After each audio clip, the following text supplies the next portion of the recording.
Hi everyone, welcome back to my classroom. Today we are going to discuss about contract account in the case of completed contract. ഇപ്പോൾ contract account എന്നുള്ള chapter നമ്മൾ start ചെയ്തിട്ടുണ്ട്. അപ്പോൾ അതിൽ കുറച്ച് theory parts നമ്മൾ discuss ചെയ്തു. ഇതിൽ ഇമ്പോർട്ടൻ്റ് ആയിട്ടുള്ള സ്പെഷ്യൽ ടേംസ് എന്തൊക്കെയാണെന്നുള്ളതൊക്കെ നിങ്ങൾ പരിചയപ്പെട്ടു. ഇനി നമുക്ക് കോൺട്രാക്റ്റ് അക്കൗണ്ട് രണ്ട് രീതിയിൽ പ്രിപ്പയർ ചെയ്യും. കംപ്ലീറ്റഡ് കോൺട്രാക്റ്റിൻ്റെ കേസിൽ എങ്ങനെയാണ് പ്രിപ്പയർ ചെയ്യുക, അതുപോലെ ഇൻകംപ്ലീറ്റ് കേസിൽ കോൺട്രാക്റ്റ് ഇൻകംപ്ലീറ്റ് ആണ്, കംപ്ലീറ്റ് ആയിട്ടില്ല, ആ സിറ്റുവേഷനിൽ എങ്ങനെയാണ് കോൺട്രാക്റ്റ് അക്കൗണ്ട് പ്രിപ്പയർ ചെയ്യുക എന്നുള്ളത് പഠിക്കാം. അപ്പോൾ ഫസ്റ്റ് നമുക്ക് കംപ്ലീറ്റഡ് കോൺട്രാക്റ്റിൻ്റെ കേസിൽ കോൺട്രാക്റ്റ് അക്കൗണ്ടിൻ്റെ കാര്യങ്ങളെല്ലാം പഠിക്കാം ഈ ഒരു ക്ലാസ്സിൽ. Before that contract account prepare ചെയ്യുന്നത് ആരാണ്, ഏതൊക്കെ കേസിലാണ് എന്നുള്ള കാര്യങ്ങളൊന്ന് ഡിസ്കസ് ചെയ്ത് പോവാം. അതിൻ്റെ നേച്ചറും കാര്യങ്ങളും നമുക്കൊന്ന് ഡിസ്കസ് ചെയ്യാം. A contractor prepare two accounts, namely contract account and contractee's account. Contractor prepare ചെയ്യുന്ന രണ്ട് അക്കൗണ്ട്. കോൺട്രാക്ടർ എന്ന് പറഞ്ഞാൽ ആരാണ്? കോൺട്രാക്റ്റ് ഏറ്റെടുത്ത് ചെയ്യുന്ന ആളാണ് അല്ലേ. അപ്പോൾ അദ്ദേഹം പ്രിപ്പയർ ചെയ്യുന്നത് രണ്ട് അക്കൗണ്ടാണ്. ഒന്ന് കോൺട്രാക്റ്റ് അക്കൗണ്ടും ഒന്ന് കോൺട്രാക്റ്റീസ് അക്കൗണ്ടും. വാട്ട് ഈസ് കോൺട്രാക്റ്റീസ് അക്കൗണ്ട് എന്ന് പറഞ്ഞാൽ എന്താണ്? ദാറ്റ് മീൻസ് കസ്റ്റമറുടെ അക്കൗണ്ട്. ആരാണോ കോൺട്രാക്ടർക്ക് കോൺട്രാക്റ്റ് കൊടുത്തിട്ടുള്ളത് അയാളാണ് കോൺട്രാക്റ്റി എന്ന് പറയുന്നത്. അതായത് ഇയാളുടെ കസ്റ്റമറാണ് കോൺട്രാക്റ്റി. അപ്പോൾ കോൺട്രാക്റ്റിയുടെ അക്കൗണ്ടും കോൺട്രാക്ടർ പ്രിപ്പയർ ചെയ്യും. Okay, then contractee prepare only one account, that is contractor's account. Contractee ആരുടെ അക്കൗണ്ട് മാത്രമാണ് പ്രിപ്പയർ ചെയ്യുക? കസ്റ്റമർ കോൺട്രാക്ടറുടെ അക്കൗണ്ട് മാത്രമാണ് പ്രിപ്പയർ ചെയ്യുക. ഓക്കെ, ഇനി contractee's account prepared by the contractor and contractor's account prepared by the contractee are personal account in nature. അതായത് contractor കോൺട്രാക്റ്റിയുടെ അക്കൗണ്ടും അതുപോലെ കോൺട്രാക്ടേഴ്സിൻ്റെ അക്കൗണ്ട് കോൺട്രാക്റ്റിയും പ്രിപ്പയർ ചെയ്യുന്നത് നമ്മൾ പറഞ്ഞു. രണ്ടും പേഴ്സണൽ അക്കൗണ്ട് ആയിട്ടാണ് ട്രീറ്റ് ചെയ്യേണ്ടത്. പേഴ്സണൽ അക്കൗണ്ട് ആയിരിക്കും. ഓക്കെ, ഇനി കോൺട്രാക്റ്റ് അക്കൗണ്ട് എന്ത് പറഞ്ഞാൽ എന്തായിരിക്കും? That is in nominal account in nature. Contract account എന്ന് പറയുന്നത് നോമിനൽ അക്കൗണ്ടാണ് ഇൻ നേച്ചറിൽ. What is a nominal account? Nominal അക്കൗണ്ടിൽ എക്സ്പെൻഡിച്ചറും ഇൻകം നമ്മൾ എൻട്രി ചെയ്ത് കാണിക്കുന്നതാണ് നോമിനൽ അക്കൗണ്ട് എന്ന് പറയുന്നത്. അപ്പോൾ കോൺട്രാക്റ്റ് അക്കൗണ്ട് പ്രിപ്പയർ ചെയ്യുന്നതിന് വേണ്ടിയിട്ടാണ് to find out the cost of contract and also to know the profit and loss on contract. ഒരു കോൺട്രാക്റ്റിൽ എത്ര എക്സ്പെൻസ് വന്നിട്ടുണ്ട്, ടോട്ടൽ എത്ര കോസ്റ്റ് വന്നിട്ടുണ്ട്, ദെൻ ആ കോൺട്രാക്റ്റിൽ ആ ഒരു പെർട്ടിക്കുലർ കോൺട്രാക്റ്റിൽ എത്ര പ്രോഫിറ്റാണ് ലോസാണ് വന്നിട്ടുള്ളത്, ഇതൊക്കെ കണ്ടുപിടിക്കാനാണ് കോൺട്രാക്റ്റ് അക്കൗണ്ട് പ്രിപ്പയർ ചെയ്യുന്നത്. അതുകൊണ്ടാണ് കോൺട്രാക്റ്റ് അക്കൗണ്ടിനെ നമ്മൾ നോമിനൽ അക്കൗണ്ടായിട്ട് ട്രീറ്റ് ചെയ്യുന്നത്.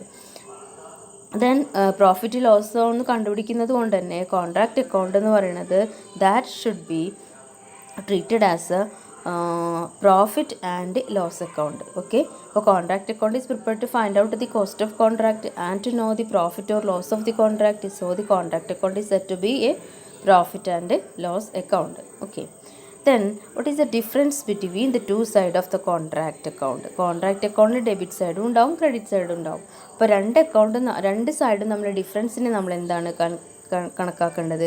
അതായത് ക്രെഡിറ്റ് സൈഡും ഡെബിറ്റ് സൈഡും തമ്മിലുള്ളൊരു ഡിഫറൻസ് ഉണ്ട്. ആ ഡിഫറൻസ് ഒന്നില്ലെങ്കിൽ പ്രോഫിറ്റ് ആയിരിക്കും അല്ലെങ്കിൽ ലോസ് ആയിരിക്കും. ക്രെഡിറ്റ് സൈഡാണ് കൂടുതലെങ്കിൽ that should be known as എന്താണ്? പ്രോഫിറ്റ്. ഡെബിറ്റ് സൈഡാണ് കൂടുതലെങ്കിൽ that is loss. Credit side കൂടുതൽ എന്ന് പറയുമ്പോൾ ഇൻകം ആണ് കൂടുതൽ അല്ലേ, വരുമാനമാണ് കൂടുതലെങ്കിൽ, അവിടെ റവന്യൂ ആണ് കൂടുതലെങ്കിൽ അവിടെ പ്രോഫിറ്റ് ആണെന്നാണ് മീൻ ചെയ്യുന്നത്. അപ്പോൾ ക്രെഡിറ്റ് സൈഡ് കൂടുതലാണെങ്കിൽ പ്രോഫിറ്റ്. ഡെബിറ്റ് സൈഡിൽ നമ്മൾ എന്താ സാധാരണ എഴുതാറുള്ളത്?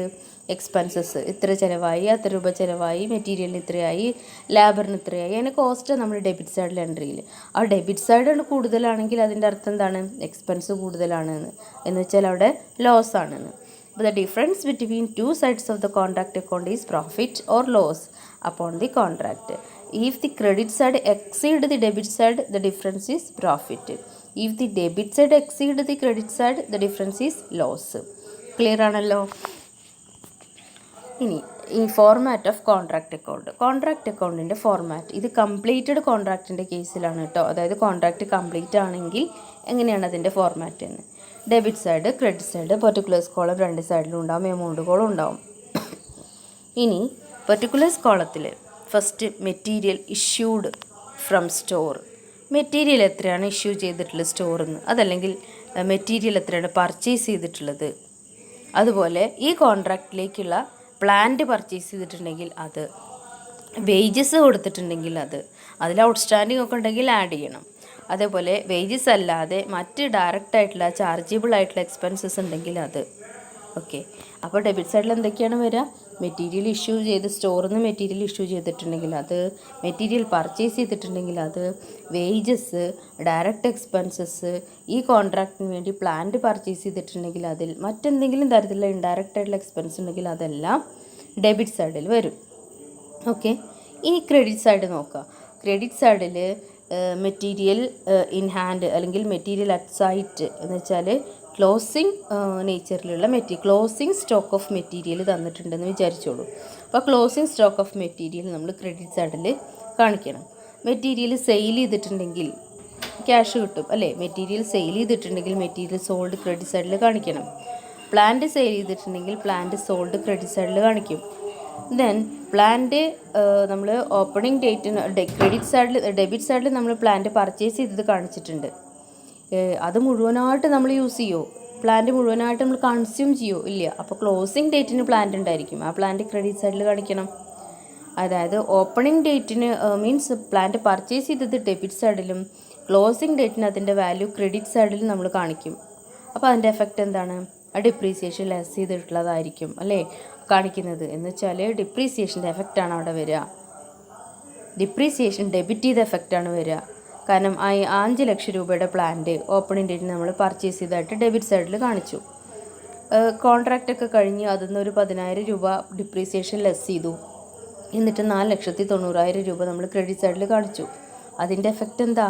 ഡെബിറ്റിൽ 5,000 അല്ല 5 ലാഖും ക്രെഡിറ്റ് സൈഡിൽ 4,90,000 ആണെങ്കിൽ നമ്മൾ 10,000 രൂപ ഡെബിറ്റ് ചെയ്തതിൻ്റെ എഫക്റ്റാണ്. ഡിപ്രീസിയേഷൻ എന്ന് പറഞ്ഞിട്ട് ഡെബിറ്റ് ചെയ്തതിൻ്റെ എഫക്റ്റാണ് അവിടെ വരുന്നത്, ആണല്ലോ. അപ്പോൾ നമ്മൾ ക്രെഡിറ്റ് സൈഡ് ഡിസ്കസ് ചെയ്തുകൊണ്ടിരിക്കുന്നത് എന്തൊക്കെയാണ്? മെറ്റീരിയൽ ക്ലോസിംഗ് ഡേറ്റിനുണ്ടെങ്കിൽ അത്, മെറ്റീരിയൽ സെയിൽ ചെയ്തിട്ടുണ്ടെങ്കിൽ, പ്ലാന്റ് സെയിൽ ചെയ്തിട്ടുണ്ടെങ്കിൽ കാണിക്കണം. ഇനി പ്ലാന്റ് ഇൻ ഹാൻഡ് എന്ന് നമ്മൾ നേരത്തെ ഇപ്പോൾ പറഞ്ഞത് ഡിപ്രീസിയേഷൻ ലെസ് ചെയ്തിട്ടുള്ള പ്ലാന്റിൻ്റെ വാല്യൂ കാണിക്കണം. ഇനി വർക്ക് ഇൻ പ്രോഗ്രസ് നമ്മൾ ഓൾറെഡി സ്പെഷ്യൽ ഐറ്റംസ് ഡിസ്കസ് ചെയ്യുമ്പോൾ പറഞ്ഞിട്ടുണ്ട്. വർക്ക് ഇൻ പ്രോഗ്രസ് വർക്ക് സർട്ടിഫൈഡിലും വരും, വർക്ക് അൺസർട്ടിഫൈഡിലും വരും. അപ്പോൾ വർക്ക് ഇൻ പ്രോഗ്രസ് കാണിക്കുക. അത് കംപ്ലീറ്റഡ് കോൺട്രാക്റ്റിൻ്റെ കേസിൽ ഉണ്ടാവില്ല. Okay, work in progress. അപ്പോൾ ഈ കംപ്ലീറ്റഡ് കോൺട്രാക്റ്റിൻ്റെ കേസിലാണെങ്കിൽ നിങ്ങൾ എന്ത് ചെയ്താൽ മതി? ഈ വർക്ക് ഇൻ പ്രോഗ്രസ് എന്നുള്ളത് ഉണ്ടാവില്ല. ഓക്കെ, കംപ്ലീറ്റഡ് കോൺട്രാക്റ്റിൽ ഇത് ഉണ്ടാവില്ല. ഇനി ഉണ്ടെങ്കിൽ അത് കാണിക്കുകയും വേണം. ഓക്കെ, ഇനി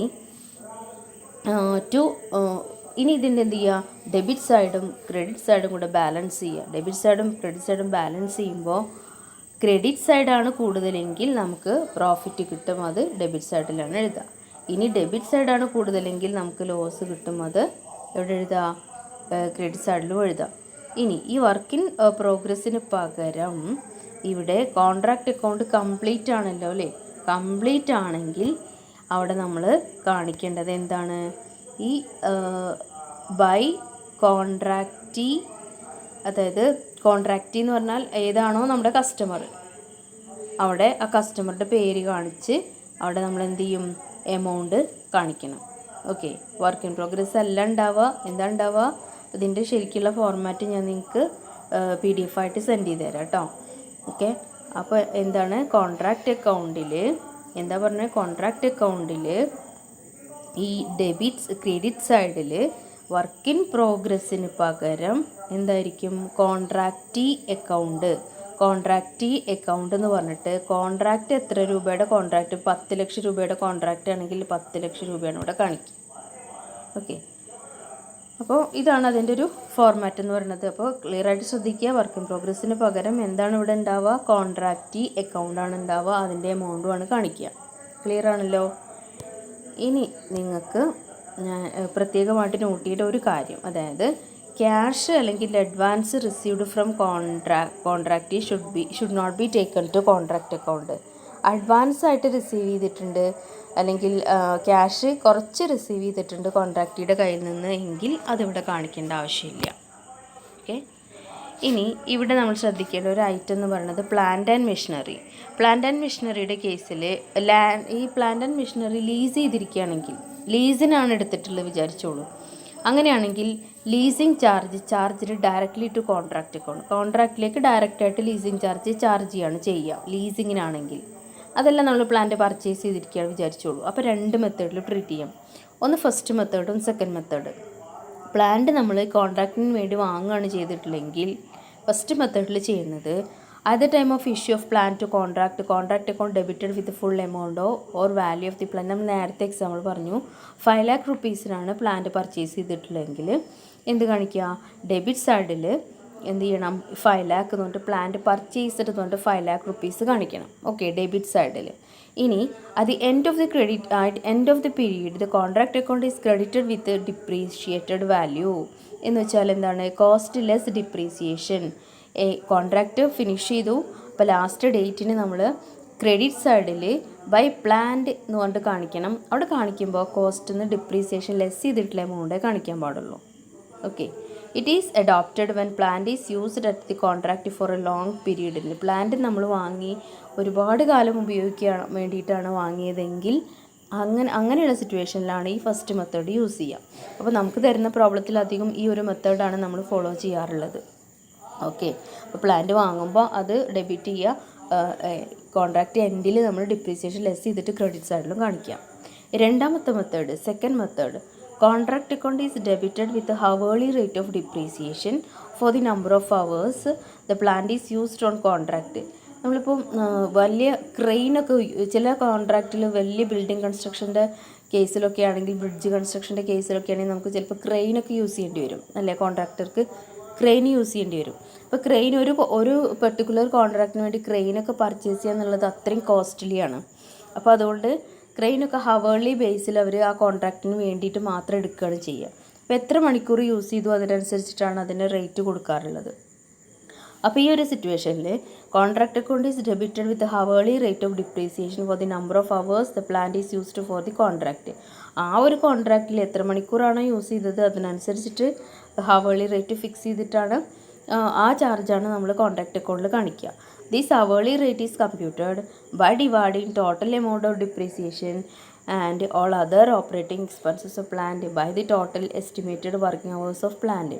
ഇവിടെ നമ്മൾ എങ്ങനെയാണ് ഹവേർലി റേറ്റ് കണ്ടുപിടിക്കുക, dividing the total amount of depreciation.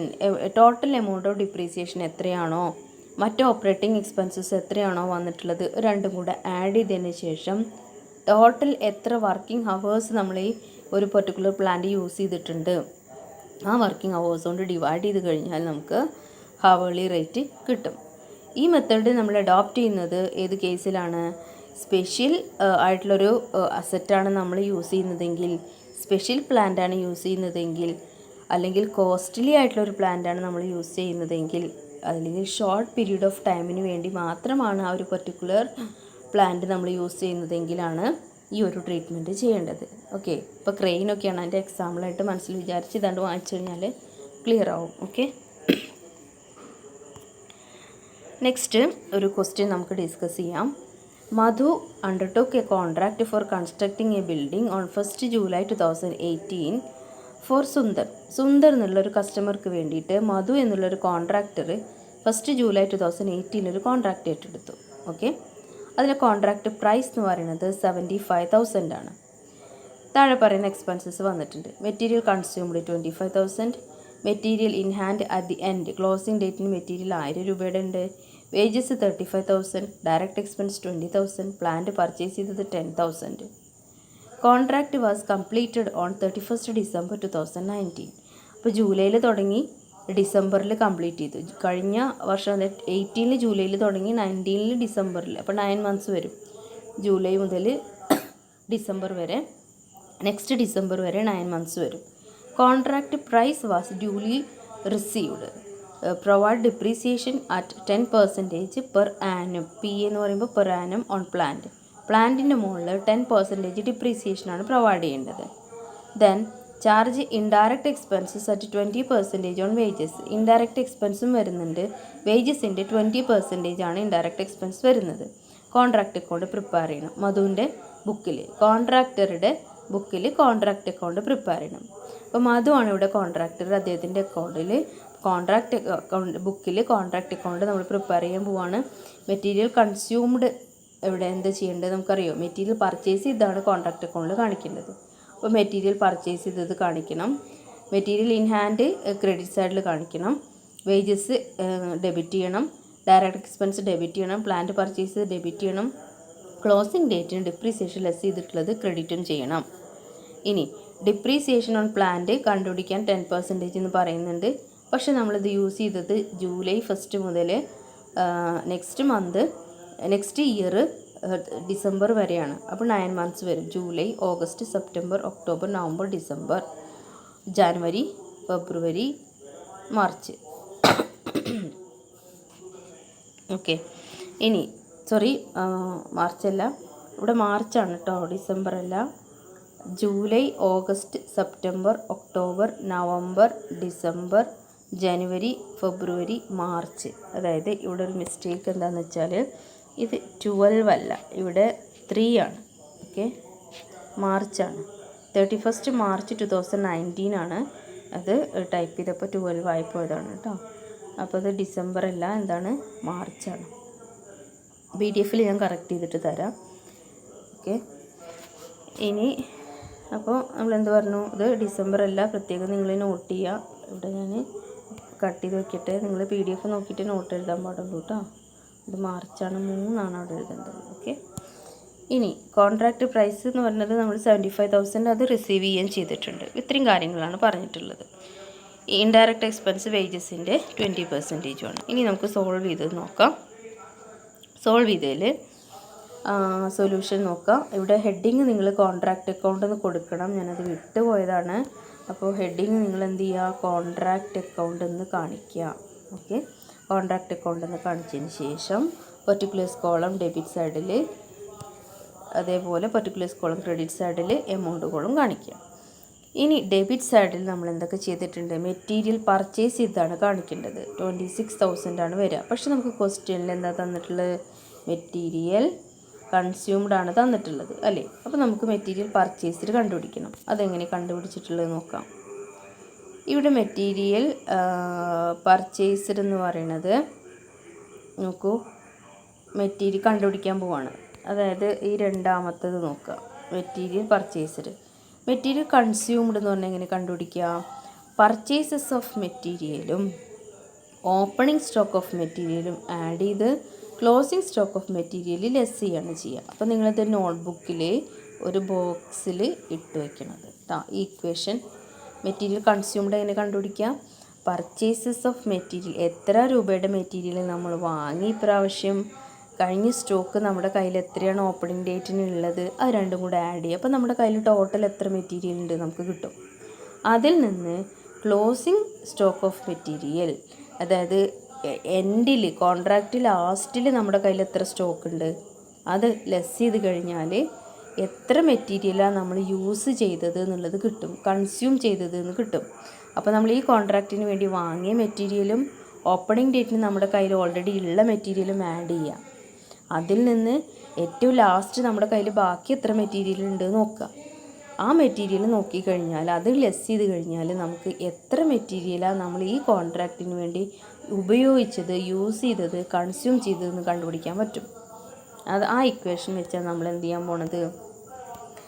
കണ്ടുപിടിക്കാൻ പോണത് പർച്ചേസസ് ഓഫ് മെറ്റീരിയൽ കണ്ടുപിടിക്കാൻ പോണത്.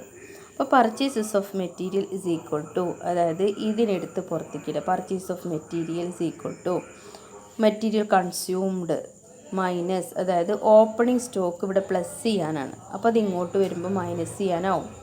ക്ലോസിംഗ് സ്റ്റോക്ക് ഇവിടെ ലെസ് ചെയ്യാനാണ് അല്ലേ, ക്ലോസിംഗ് സ്റ്റോക്ക് ലെസ് ചെയ്യാനാണ്, അത് ഇങ്ങോട്ട് വരുമ്പോൾ പ്ലസ് ചെയ്യാനാവും. അപ്പോൾ എന്താ സംഭവിക്കുന്നത്, പർച്ചേസ് ഓഫ് മെറ്റീരിയൽ പുറത്തേക്ക് എടുത്തെഴുതി ഇസ് ഈക്വൽ ടു മെറ്റീരിയൽ കൺസ്യൂംഡിൽ നിന്ന് ഓപ്പണിംഗ് സ്റ്റോക്ക് ഓഫ് മെറ്റീരിയൽ ശരിക്കും എന്താ ചെയ്യേണ്ടത്, ഓപ്പണിംഗ് സ്റ്റോക്ക് ഓഫ് മെറ്റീരിയൽ, ഒരു minute, that means purchases of material കാണണമെങ്കിൽ മെറ്റീരിയൽ കൺസ്യൂംഡിൽ നിന്ന് ഓപ്പണിംഗ് സ്റ്റോക്ക് ലെസ് ചെയ്യുക, ക്ലോസിംഗ് സ്റ്റോക്ക് ആഡ് ചെയ്യുക. അതായത് ഓപ്പണിംഗ് സ്റ്റോക്ക് ഇങ്ങോട്ട് വരുമ്പോൾ മൈനസ് ആവും, ക്ലോസിംഗ് സ്റ്റോക്ക് ഇങ്ങോട്ട് വരുമ്പോൾ പ്ലസ് ആവും, ഓപ്പോസിറ്റ് സൈഡിലേക്ക് വരുമ്പോൾ സൈന് മാറും. അങ്ങനെയാണ് നമുക്ക് മെറ്റീരിയൽ പർച്ചേസ് ചെയ്ത് എത്ര എമൗണ്ടാണെന്ന് കിട്ടുക. അപ്പോൾ മെറ്റീരിയൽ കൺസ്യൂംഡ് എന്ന് പറയുന്നത് 25,000 ക്വസ്റ്റ്യനിൽ തന്നിട്ടുണ്ട്. ഓപ്പണിംഗ് സ്റ്റോക്ക് നമുക്ക് ക്വസ്റ്റ്യനിലൊന്നും തന്നിട്ടില്ല, അപ്പോൾ ഒന്നുമില്ല, 0 ആണ്, നില്ലാണ്. ക്ലോസിംഗ് സ്റ്റോക്ക് നമുക്ക് ക്വസ്റ്റ്യനിൽ തന്നിട്ടുള്ളത് 1000 റുപ്പീസാണ്. അപ്പോൾ 25,000ൻ്റെ കൂടെ 1000 ആഡ് ചെയ്ത് കഴിഞ്ഞാൽ 26,000 കിട്ടും. ഓപ്പൺ സ്റ്റോക്ക് ഉണ്ടെങ്കിൽ അത് ലെസ് ചെയ്യണം.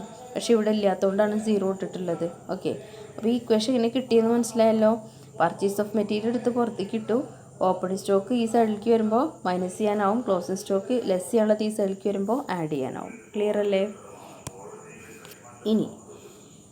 ഇനി ശ്രദ്ധിക്കേണ്ടത് എന്താണ്, ഇവിടെ മെറ്റീരിയൽ പർച്ചേസിന് എങ്ങനെ കിട്ടിയത് ഇപ്പോൾ ക്ലിയർ ആയി ആണല്ലോ. മെറ്റീരിയൽ പർച്ചേസ് ചെയ്തത് 26,000. വേജസ് നമുക്ക് ക്വസ്റ്റിൽ തന്നിട്ടുണ്ട് 35,000. ഡയറക്റ്റ് എക്സ്പെൻസ് ക്വസ്റ്റിൽ 20,000 തന്നിട്ടുണ്ട്. പ്ലാന്റ് പർച്ചേസ് ചെയ്തത് 10,000 തന്നിട്ടുണ്ട്. ഇനി ഇൻഡയറക്റ്റ് എക്സ്പെൻസ് എന്ന് പറയുന്നത് വേജസിൻ്റെ 20% ആണ് അല്ലേ? വേജസിൻ്റെ 20% ആണ്. അപ്പോൾ എത്രയാണ് വേജസ്? വേജസ് പറയുന്നത് 20% എന്ന് പറയുമ്പോൾ ഇവിടെ വേജസ് ഇതാ എവിടെയാണ്? 35,000. 35,000ൻ്റെ 20% ആണ് വേജസ്. Indirect expenses.